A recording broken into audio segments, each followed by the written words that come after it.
चलिए आगे बढ़ते हैं। बात मरकज के ज़ेर इंतजाम लद्दाख की, लेकिन मरकज के ज़ेर इंतजाम लद्दाख की लीडरशिप मरकज के ज़ेर इंतजाम ही नई दिल्ली के अंदर एहतजाज कर रही थी।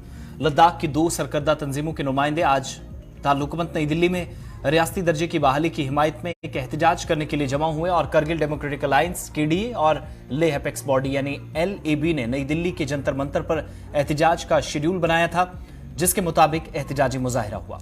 लद्दाख के माहिर तालीम और मैग्सेसे अवार्ड याफ्ता सोनम वांगचुक ने भी इस एहतजाज में शिरकत की। उनके मुताबिक एहतजाज दिल्ली में इसलिए किया जा रहा ताकि लद्दाख से जो आवाजें हुकूमत के कानों तक नहीं पहुंची, उनके दरवाजे पर पहुंचकर उनके कानों में ये बात डाल जा सके। दोनों इदारों के नुमाइंदों ने कहा कि वो अपने मुतालबात की तकमील के लिए मरकजी हुकूमत पर दबाव डालने के लिए एहतजाज कर रहे थे और एहतजाज में कई तलबा तंजीमें भी शामिल हुई। इन सब के बीच में हुकूमत पर इल्जाम आयद किया गया कि यूटी जब से मिली है लद्दाखी अवाम के साथ सोतीली मां जैसा सुलूक हो रहा है। हुकूमत का रवैया ठीक नहीं है, जिससे अवाम थक हार कर दारुल हुकूमत दिल्ली में हुकूमत का दरवाजा खटखटाने पहुंची। एहतजाज शुरू करना पड़ा। यहां पर यह भी आपको याद दिलाना जरूरी है कि मरकजी हुकूमत ने अगस्त 2019 में लद्दाख को जम्मू कश्मीर से अलहदा मरकज के ज़ेर इंतजाम इलाका बना दिया था और लद्दाख की दोनों तंजीमों ने गुज़श्ता साल नवंबर में लद्दाख को रियासत का दर्जा देने, छठे शेड्यूल के तहत आईनी तहफ़्फ़ुज़ात, लेह और करगिल के लिए दो अलग अलग पार्लिमानी नशिस्तों और पब्लिक सर्विस कमीशन की तश्कील का मुतालबा करते हुए जबरदस्त एहतजाजी रैलियां निकाली और लद्दाख के बाद जम्मू और अब नई दिल्ली में भी एहतजाज और रैलियां शुरू हो गई। मरकजी हुकूमत ने जनवरी में KDA और LAB के नुमाइंदों के साथ लद्दाख के लिए आला इख्तियाराती कमेटी भी तश्कील दी, लेकिन दोनों इदारों ने कमेटी के बाइकआउट का ऐलान किया। जब तक इनके मुतालबात इस एजेंडे में शामिल नहीं हुए, जब तक उनकी बात नहीं सुनी जाती, तब तक वो एहतजाज करते रहेंगे। ये एक शेड्यूल और प्लान तरतीब दे दिया गया, उसके मुताबिक एहतजाज चलता रहा। इन सब के बीच में लद्दाख की क़यादत ने आज नई दिल्ली के अंदर जंतर मंतर के स्टेज से तमाम लीडरशिप में के साथ जो जुड़े हुए लोग या KDA और अपेक्स बॉडी के साथ जुड़े हुए लोग हैं, उन्होंने अपने अपने ख्यालात का इजहार किया और हुकूमत की जबरदस्त तनकीद की। तो आज ये परेशान है, आज तो सड़कों पे है, आज तो प्रोटेस्ट कर रहे हैं, आज तो जलसे कर रहे हैं, जुलूस कर रहे हैं। आज जो है हमें यहाँ क्यों आना पड़ा, जंतर मंतर पे जो हमें क्यों बैठना पड़ा और हमें जैसे जुलूस आज क्यों करना पड़ा, बहुत सारे वजूहात। ये तो लद्दाख जो स्टेट को दो हिस्सा करके सत्य लद्दाख को यूटी दिया, तो दिया क्या, मिला क्या? यानी गाड़ी विद इंजन, गाड़ी विद इंजन, गाड़ी तो आपको दी लेकिन इंजन के बगैर, गाड़ी इंजन के बाद चलती है क्या, पेट्रोल के बाद चलती है क्या? आज जो इस चीज को हम लेके 4 पॉइंट पे हम इत्तेफाक होके आज हम आगे कर रहे हैं।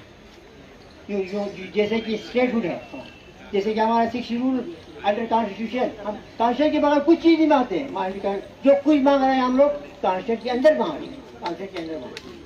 और फिर उसके बाद हमारा MP को अलग, MPs को अलग करना, करगिल को एक, ले को एक। और दूसरी बात ये पब्लिक सर्विस, ये कौन सी बड़ी बात थी पब्लिक सर्विस। और हमारी स्टूडेंट जो है, हमारे जो बेरोजगार लोग हैं, वो 3 साल से कोई रोजगार नहीं, कोई कुछ लग नहीं रहा, कोई इंटरव्यू नहीं हो रही है। अगर कुछ हो रहा तो आउटसोर्स।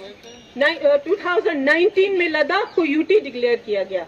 उस दिन आपको मैं बता नहीं सकती हूँ कि लद्दाख में कितनी खुशी हुई थी, कितना लोगों में एक बहुत सारा मतलब जोश था, खुशी थी। 4 तारीख को हम जम्मू कश्मीर के स्टेट के अंडर थे और 5 तारीख को हम एक यूनियन टेरिटरी बन गए थे। हमारा ये था कि हम यूनियन टेरिटरी बना था, उस दिन सिर्फ हमें लेजिस्लेचर नहीं दिया गया था, फिर भी हम यही सोच के खुश थे कि वे जो भी है हम सेंटर के साथ कनेक्ट हो गए हैं, आज हमारे कोई सुनेंगे।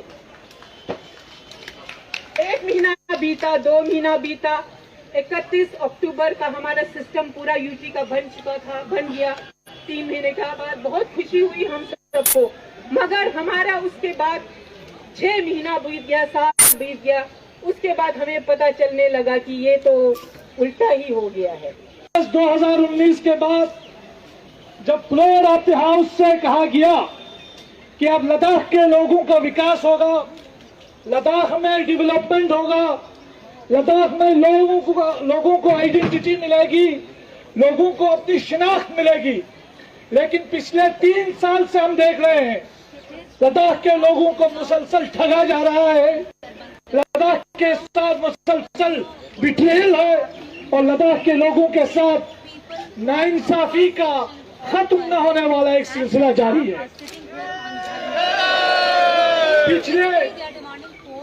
पिछले 3 साल के अंदर लद्दाख में इतनी तब्दीली हुई कि एक हमारे एलजी साहब को जो 60 बरस के हैं उन्हें तब्दील करके एक 80 बरस के एलजी साहब को वहां पे इस बार भेजा जा रहा है। हमने देखा इन 3 सालों में सरकार ने बातचीत के नाम पे डिलेइंग टैक्टिक्स के जरिए लद्दाख के लोगों को नफसियाती तौर पर ह्यूमिलिएट करने की कोशिश की और हमारे लोगों के साथ, हमारे लीडर्स के साथ, हमारे लोगों की सादगी का फायदा उठाते हुए, शराफत का फायदा उठाते हुए हमारे लोगों को हमेशा मुख्तलिफ बहानों से टरकाया गया। अभी देखो पहले क्या डिमांड्स था 6 शेड्यूल, उसके बाद क्या पहुंच गया, कई चेंजेस हुआ है। 6 शेड्यूल के साथ मैं हूँ, पहले से था, है और रहेगा। I only and only stand with 6 schedule. बाकी I don't have any words regarding statehood, regarding this so-called separate parliament, and I am with.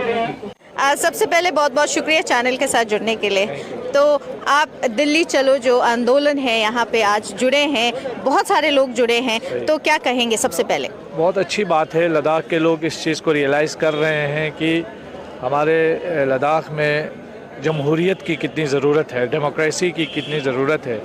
जो एक वॉइसलेस कम्युनिटी हम बन चुके हैं लद्दाखी लोग, उसको वॉइस की ज़रूरत है। इस चीज़ का रियलाइजेशन आज भी देखने को मिला हमें, और हमें उस टाइम भी जम्मू में भी जब प्रोटेस्ट किया था तब भी देखने को हमें मिला था। तो आपको क्या लगता है कि अभी जो जहाँ हर तरह से जो प्रोटेस्ट किए जा रहे हैं, सोनम वांगचुक जी ने ये अनशन रखे हैं, तो उससे क्या फ़र्क पड़ रहा है मिनिस्ट्री पे? क्या मिनिस्ट्री से आपको कुछ जवाब आए हैं इस पे बातचीत के लिए? बिल्कुल, अभी बातचीत होगी। आइंदा हमें उम्मीद है कि सरकार हमारे मसाइल को सुनेगी और बहुत जल्द जो है हम बातचीत करेंगे, क्योंकि हम पुर उम्मीद है। और अभी तक लद्दाख के लोगों ने जिस तरीके से भी बातचीत को वेलकम किया है, तो इससे ये साबित होता है कि लद्दाख के लोग बातचीत के ख़िलाफ़ हैं, बातचीत होते देखना चाहते हैं। अब ये सरकार पे डिपेंड करता है कि वो कितना इस चीज़ को आगे लेकर चलते हैं। आगे उम्मीदें क्या है सर? न्यू HPC बनने की एक बातचीत हो रही है, उसमें क्या उम्मीदें हैं? क्या आपके जो 4 पॉइंट एजेंडा है उसको ध्यान में रखा जाएगा? जाहिर सी बात है कि अगर बातचीत हमसे करना है तो हमारे 4 पॉइंट एजेंडा पे बात होनी चाहिए, और जो कंपोजिशन है उसको ठीक करके सरकार आगे बढ़ेगी। हम किसी भी लेवल पे न प्रोटेस्ट कल्चर डेवलप करना चाहते हैं लद्दाख के अंदर, न हम जो है कोई कन्फ्रंटेशन मूड में जाना चाहते हैं। हम लोकतांत्रिक तरीके से अपना राइट को डिमांड करना चाहते हैं। आपको पता है लद्दाख वालों को प्रोटेस्ट करना रूलिंग पार्टी ने, यूटी लद्दाख का सबसे पहला प्रोटेस्ट रूलिंग पार्टी ने ही सिखाया जब हमारे CEC लेह जो है वो धरने पे बैठे। जो धरना प्रदर्शन का कल्चर है वहाँ से डेवलप हुआ।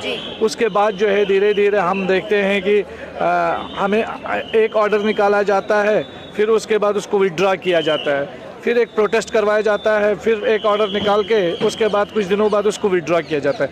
यानी सरकार ही या जो एडमिनिस्ट्रेशन है वो ही ज़बरदस्ती हमें प्रोटेस्ट